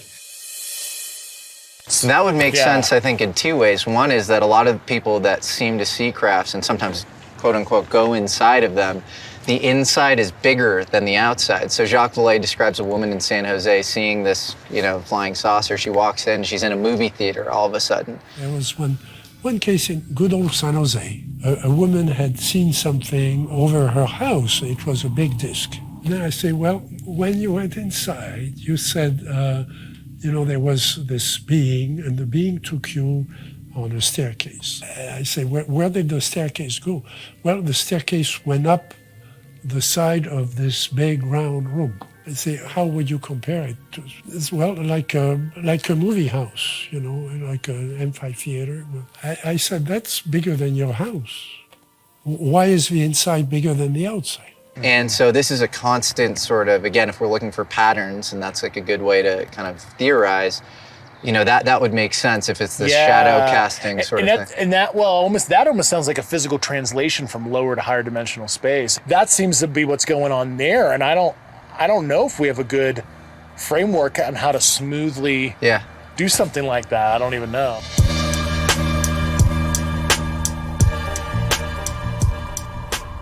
I think if anyone would know about aliens on Earth, it would probably be me. He's hopping on the alien bandwagon as of the last 2 days, by the way. He did, and then he goes, somebody should win PSYOP of the Year award or something. So I don't know what it's like. What do you think, man? What's your take? He was just writing the first tweet of like, I'm not gonna say they're aliens, but like, I'm not sure what's going on with I think he's probably a little pissed because he's using chemical propulsion. Yeah, exactly. Combustion-based like propulsion. Yeah, come on, we need the Howard Hughes of our generation to get access to the good stuff.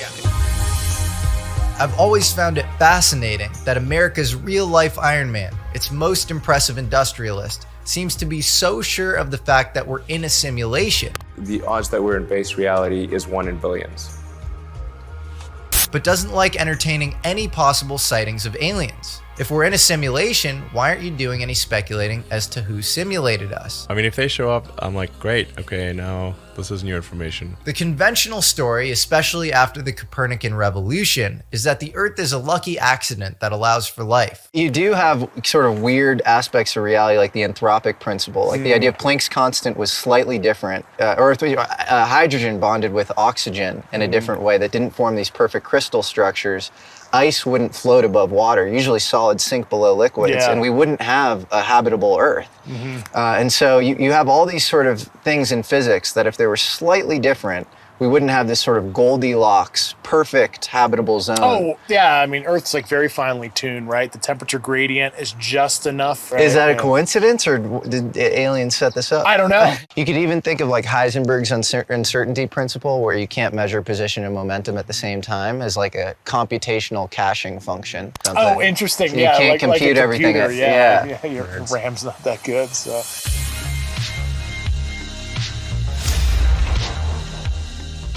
And maybe if we are in a simulation, our perceptive capabilities were artificially limited by the simulators. We only see between 400 and 700 nanometers of the electromagnetic wave spectrum. We only hear certain frequencies. That's why dog whistles are inaudible to humans. If we really wanted to create safe artificial general intelligence, we might initially experiment with artificial life so limited in its perception that it doesn't even know we exist. So it definitely can't hurt us. Forward-looking infrared caught the famous Tic Tac video in 2004. What if we had infrared sensors, or for that matter, gravity wave detectors in our pockets? How many more sightings would we have? That explains why UFOs are disproportionately picked up by military bases. It's the robust multi-sensory detection that you find on those bases that makes all the difference. There is no understanding of alien visits that has them only visit restricted Navy airspace to be picked up by pilots. It's an observer and collection bias issue where you have all the eyeballs and all the sensors in those areas. Sure, that's a good point. You know, if you were to do an activity-based intelligence across the globe, if we actually could have an open and honest kind of collection system, I think we'd probably see some hot spots that don't even make any sense. You know, I don't like throwing shade, but like Neil deGrasse Tyson, right? Oh, yeah. He's made up his mind. I've read his tweets, and I'm like, dude, you have a PhD in physics? Where's your curiosity? I can't even believe. Yeah. There's no evidence that would convince an authentic skeptic. I have credentials too, and I'm happy to go toe-to-toe with you. Yeah, if he wants to debate me, I'd be fine with that. Let's do it.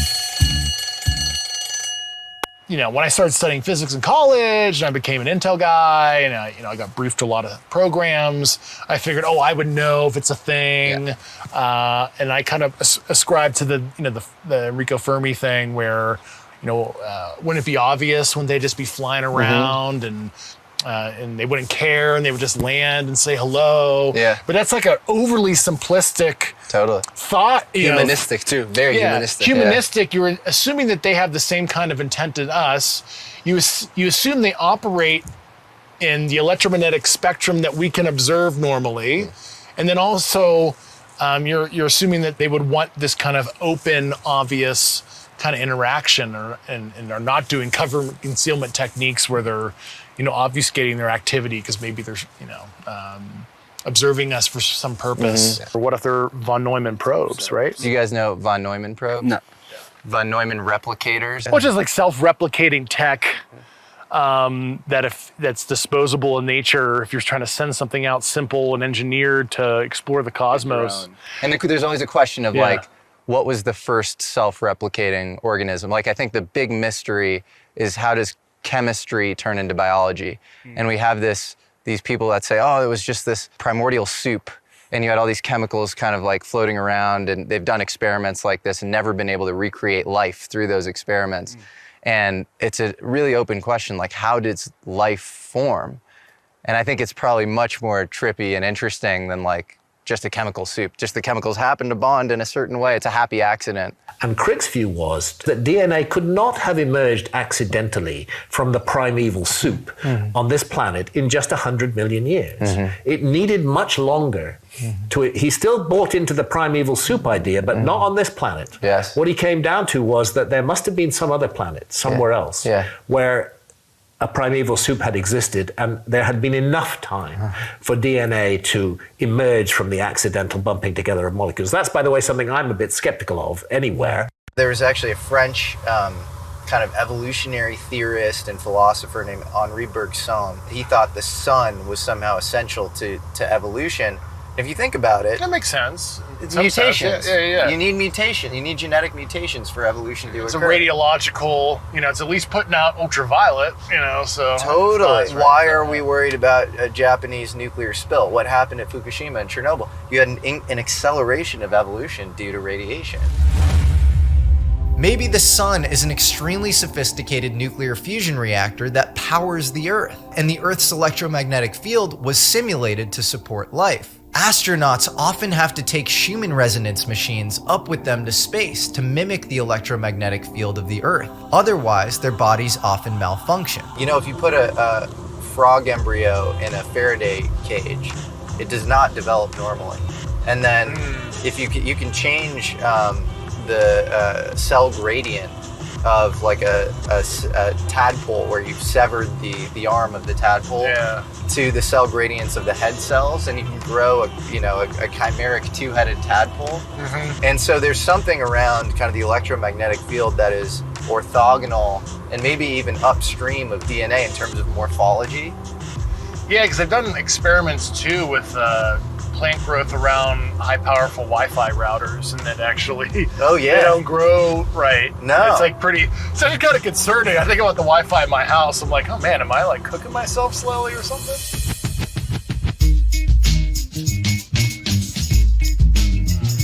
Dave ran this morning and I love a race. Like this. Whole lot of shit. What's the name of the llama? Playboy.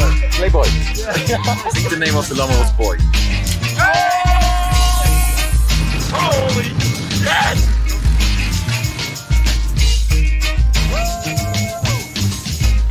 You recognize me? This is Stefan ATV. Represent. Over the past days, you shared with us that you were diagnosed to be on the autism spectrum. How has this served you in your life and in your career, and how has it hindered you? Yeah, I mean, I didn't know, that I was autistic until I was like in my early 30s. So, I mean, it served me well in the government because I was super good at, doing intel and like, Dave, we want you to target this facility.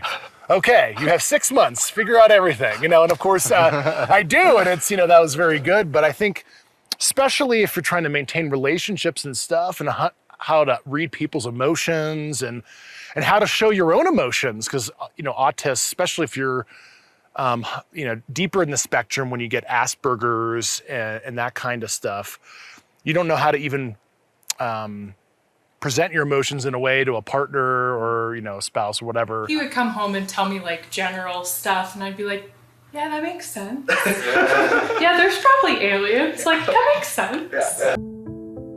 Unfortunately, Dave can't talk about the backlash he's received from inside the government because of an ongoing investigation. But a good example of a pretty despicable marginalization attempt from the outside was an article written a few weeks after the hearing by The Intercept. The article describes Dave's hospitalization back in 2018, an episode of alcohol consumption and suicidal ideation that led to a 911 call. But the article failed to mention any of the factors that led to this incident. Yeah, definitely experienced some really nuts stuff. Not only has Dave been very open with us and other media about his PTSD from combat experience and having a close friend die while on duty. I had a friend of mine that died doing the same stuff I was, 6 months later, going to the same locations. He's also discussed all of the suffering that's resulted from that experience and the proactive techniques he's used to heal from that trauma. So like EMDR therapy, HRV breath work, all that stuff, I was not a believer. But holy crap, at least it worked for me. And I highly recommend anybody that has issues with that, maybe try some of that stuff, because it seems kind of non-traditional, but it was very valuable. Critiquing the substance of Dave's argument, saying that they're high level or secondhand, that's all within the public and media's right. But this was a clear cheap shot, a low blow, and one that I suspect was probably driven by a political ulterior motive, concealing the truth.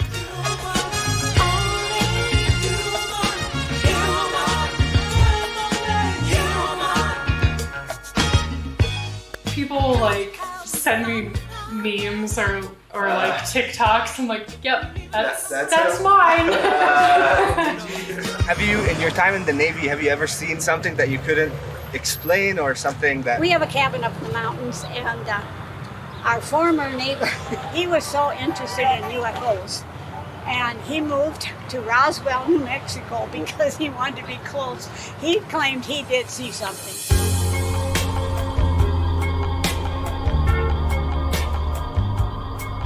Another question that I always get is like, why is it always an American thing? Like, why is this always happening in America? The phenomenon's global, 100%. Like, I mean, you look at aerial schools, Russians have reported stuff. The Chinese have what they call the Journal of UFO Research, which is a published periodical in the People's Republic of China. And you got to remember, you know, the CCP does not allow fringe beliefs. And, you know, it's basically tacitly endorsed and allowed to, since I think the late 90s, I want to say. Do you think the three-body problem, kind of the dark forest analogy of aliens, was maybe sort of a form of soft disclosure from the Chinese government? Yeah, I mean, I don't know for sure, but they've allowed this sci-fi series to be published by this Chinese author that's like pretty trippy. Really trippy. And I don't know, maybe that's a way for the Chinese government to acclimatize the populace. Do note in the South China Morning Post, I want to say it was June 2021, and they had an article like, oh yeah, we have a UAP Task Force 2, we're using AI/ML to look at UAP sightings. And that's really been their own overt messaging on UAP, at least to an English-speaking kind of audience. That, oh yeah, we understand it's a problem, we have a Task Force 2. Isn't what's happening in Ukraine kind of an argument against the practical application of these technologies? Because if either side wanted it, it kind of definitively win, and you had this kind of faster than light travel thing. Well, you'd have to be willing to reveal your ace in the hole tech, because once you use it, then you burn it, and then now everybody knows. Gotcha. Perhaps this is a good time to talk about the frame of the public debate on UFOs, which is frustratingly stupid and simplistic. It's frozen between a sensationalist, indiscriminate belief in everything and smug, elitist dismissiveness. The whole conversation is basically, is this a psyop or is this real? The answer is it's both. Those two things aren't mutually exclusive. In fact, if the phenomena is real, there are more likely to be psyops surrounding it. And those psyops are going to be more effective if the phenomena is real. And yeah, if there are vehicles in the sky running circles around American state-of-the-art fighter jets, do you not think the government would try to get in front of that narrative and at times use it for its own purposes? We know the Air Force tried to marginalize UFOs with Blue Book, but later in 1979, the Air Force drove a man crazy by playing up his belief in aliens. Paul Benowitz, I'm sure are you familiar with him? I've heard about it, yeah. He, saw some strange craft activity and didn't know what it was. And Richard Doty, who was an Air Force disinfo guy, was kind of assigned to screw him up mentally. So we know UFOs are part psyop. That's old news. The real question is this only a psyop? Because if it is, it cuts against everything we know about our pretty dysfunctional government. It's basically the best psyop of all time. It runs across government agencies that don't always get along, presidents on both sides of the aisle, fighter pilots and radar operators who adhere to a culture of humility, and of course, hundreds of thousands, if not millions, of average civilians. The null hypothesis that this is purely a psyop is almost harder to defend than just admitting the existence of non-human intelligence. But you shouldn't blindly trust me, or Dave Grusch for that matter. Do your own research. talk about, I mean, you have people like Steven Pinker who are like, this is the best we've ever had it. I think that's BS. So maybe violence is at an all-time low, but it's because we have nukes now. So any war is mutually assured destruction. And so if there's a world beyond the material world and that can somehow be accessed or communicated with in any possible way, it might be sort of a crazy Hail Mary, but you gotta throw the Hail Mary now. Yeah. You can't run the ball. Is it something you would like to say directly to someone too? On the program? Yeah, I know. If you're on the program, I understand empathetically, you know, the risks, what you put yourself through. We're trying to create a time where we can get this out there, recruit better people, hopefully protect those who want to go forward. If you want to go forward, there is a legal process, either through PPD-19, if it's an intel thing, DoD, there's other inspector generals. You do have the right to go directly to Congress. And then, of course, some of the senior leaders that have known about this stuff, and I understand they were in positions where they had to make decisions just like anybody else, and they're not at the top of the pyramid. I think the time is right to cement maybe your final legacy and to help out, even though I know there'll be some admittance of, maybe decisions you've made that you wish in the past maybe you didn't make. But I think it's time to move forward, and I think we'll be stronger as a nation and as a world. I think it's going to enhance national security, enhance peer competition policing, so people aren't doing things unethical and immoral. If everything's in secret, everybody can get away with things that might be illegal, unethical, immoral, and hold our adversaries accountable publicly if this is a thing that we acknowledge. And once again, nuclear physics, broadly studied. Nuclear weapons development, that's classified. So that's all I have to say. It just come on. Do you think in some ways UFOs are like a Rorschach test? And the way I mean that is that in some, you could use them as an auspice to sort of clamp down and create one world government or something, and create, extra surveillance and say, this is this big threat, and we're not at the top of the food chain and they're apex predators, and we've got to be careful, watch your step. Or they could be incredibly libertarian because it's like, actually, terrestrial governments aren't as powerful maybe as we thought that they were. And I think it could go in either direction. Yeah, or it's just like they're just simply waiting until we generally care about that. We've just we look at it, we're like, that's interesting, and then we go about our day, and then we don't even integrate the phenomenon into our lives.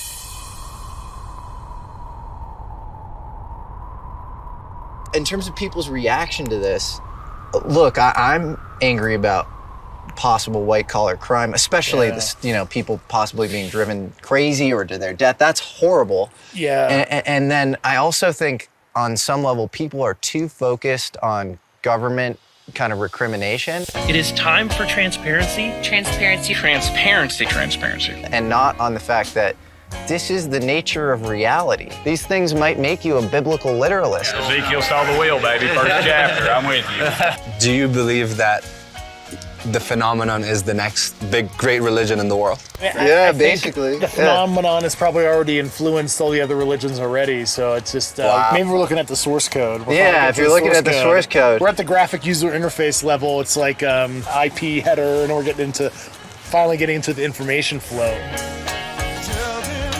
In her book American Cosmic, Diana Pasulka makes the pretty convincing case that many seemingly divine contact experiences in the past could have actually been what we now call UFO experiences. Just take the case of St. Francis of Assisi. His close confidant, Brother Leo, documents the experience, describing sound and fury creating atmospheric sparks, a spinning disc, telepathic communication between Francis and the disc, and then Francis is wounded by rays of light. Francis interprets these hand wounds as the stigmata of Christ, but Pasulka speculates that maybe this was just radiation damage from a UFO experience.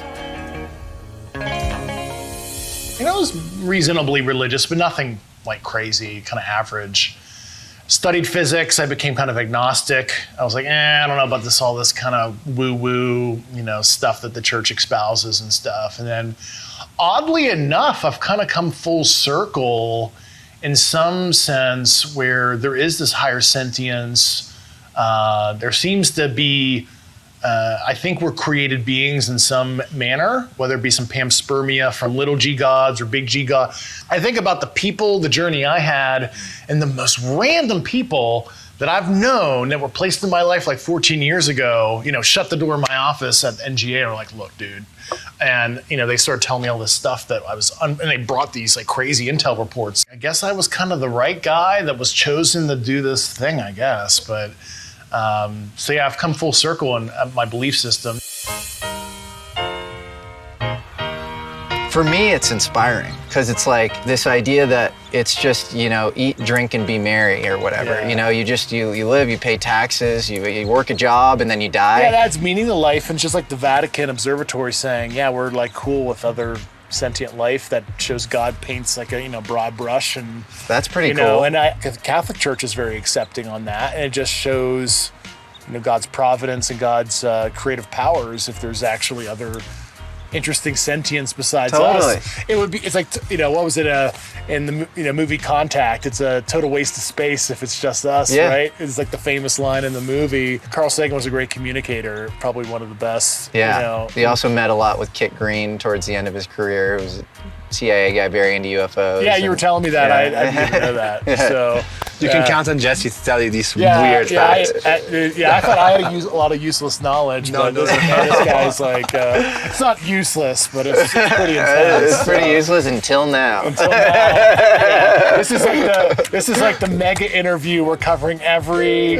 potential trippy / esoteric / conspiratorial thing at once. This justifies me being paranoid in my room, reading about weird shit and being criticized by friends and colleagues for years. Yeah, this is more you educating me than me saying anything for some interview or whatever right now. So it's kind of cool. Yeah, I'm always learning something when I'm talking to you, and sometimes I'm like hanging up the phone, and call me, and I'm like, I don't know about this guy. Like, he's going crazy. I think he's like really going deep. Where I think he's losing his grip. No, I was kidding. Oh my God. That was a crazy hummingbird? That was a crazy hummingbird. Maybe it was DARPA spy cam or something. No, man, that's a good sign, bro. It's just my mind versus yours. It brings science and religion together in a way that these two things have been sort of cleaved or bifurcated since the Enlightenment. This could possibly reconcile those two things, which would be absolutely amazing, where you could read the Bible and you could say some of this stuff could actually happen in the context of aliens. Panspermia, creationism.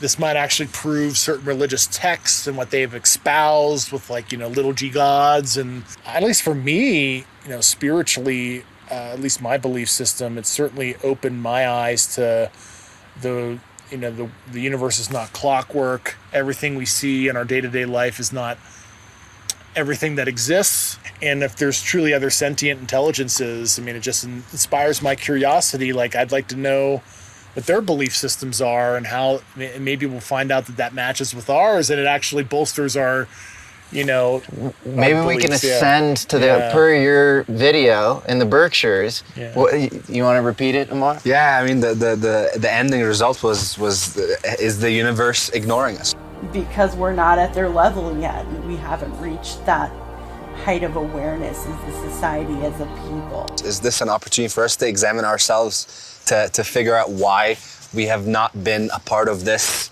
bigger ecosystem? Interesting friend visiting us as well. An alien visiting? Non-human intelligence? Non-human intelligence. We have evidence of non-human intelligence. One of the most powerful witness testimonies that I've seen in all the interviews that I've consumed over the past 3 years was one of the girls from the aerial school case. When Dr. John Mack was interviewing her, and he's trying to understand how the telepathy was working, and then she goes out of nowhere, I think in space there's no love, but down here there is. Well, that's like the near-death experiences, like a Proof of Heaven by Eben Alexander, medical doctor. Yeah, he has a very interesting scientific outlook of his near-death, and that was like this overarching loving energy. Something when he ascended to this, it sounded like another dimensional plane, if you will. He had basically fasciitis of the brain, where it was like, he was probably going to be brain dead if he even survived, but he miraculously came back and he was totally fine. But all this knowledge and all this stuff he experienced. Well, that's a super common thing in alien abduction experiences, whether it's the aerial school or Commander George Hoover of the Navy actually talked about this. Aliens often come down, they say, you don't know how powerful you are. You don't know how amazing and powerful you are. And in a lot of mystery rituals, like, the Eleusinian mystery rituals and others, you experience sort of noesis, or it's often accompanied by kind of a near-death experience or something. But you experience knowledge of your primordial soul. And you get this sort of loving state, and then you come back down, and there is this sort of a la Jesus translation function issue where, he was known to speak in riddles and mysteries. There's a great book actually called Flatland by Sir Edwin Abbott. Yeah, that's super classic. In the late 19th century, where it's like if you were a 3D person speaking to people in Flatland on a 2D plane, or, Plato's cave, like you see the light, you come down, you can't really tell people, and then you get persecuted. Well, yeah, he said he had this knowledge, he understood it when he was in that plane, but when he came back and was trying to verbalize it and write it down, he could not find the human words to translate it. It's like almost like our symbol rate is too slow to communicate the information effectively.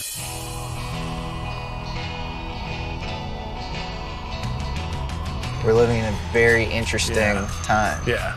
I'm excited to see where it goes, and you're playing a massive part in it. So I appreciate everything. Your service, just on a fundamental level, and you're a real example of like a modern Mr. Smith Goes to Washington, and you're not doing it in this sort of totally reckless wrecking ball sort of way. You're going through the proper processes and doing things legally, but also you have agency, and you're doing it strategically.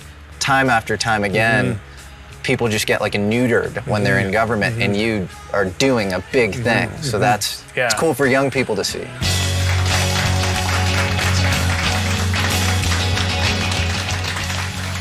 Thank you, Dave. Thank you for everything, man. Yeah, cool. See you. We talked about a lot of shit. Ladies and gentlemen, Neil Armstrong. Today we have with us a group of students among America's best. There are great ideas undiscovered, breakthroughs available to those who can remove one of truth's protective layers.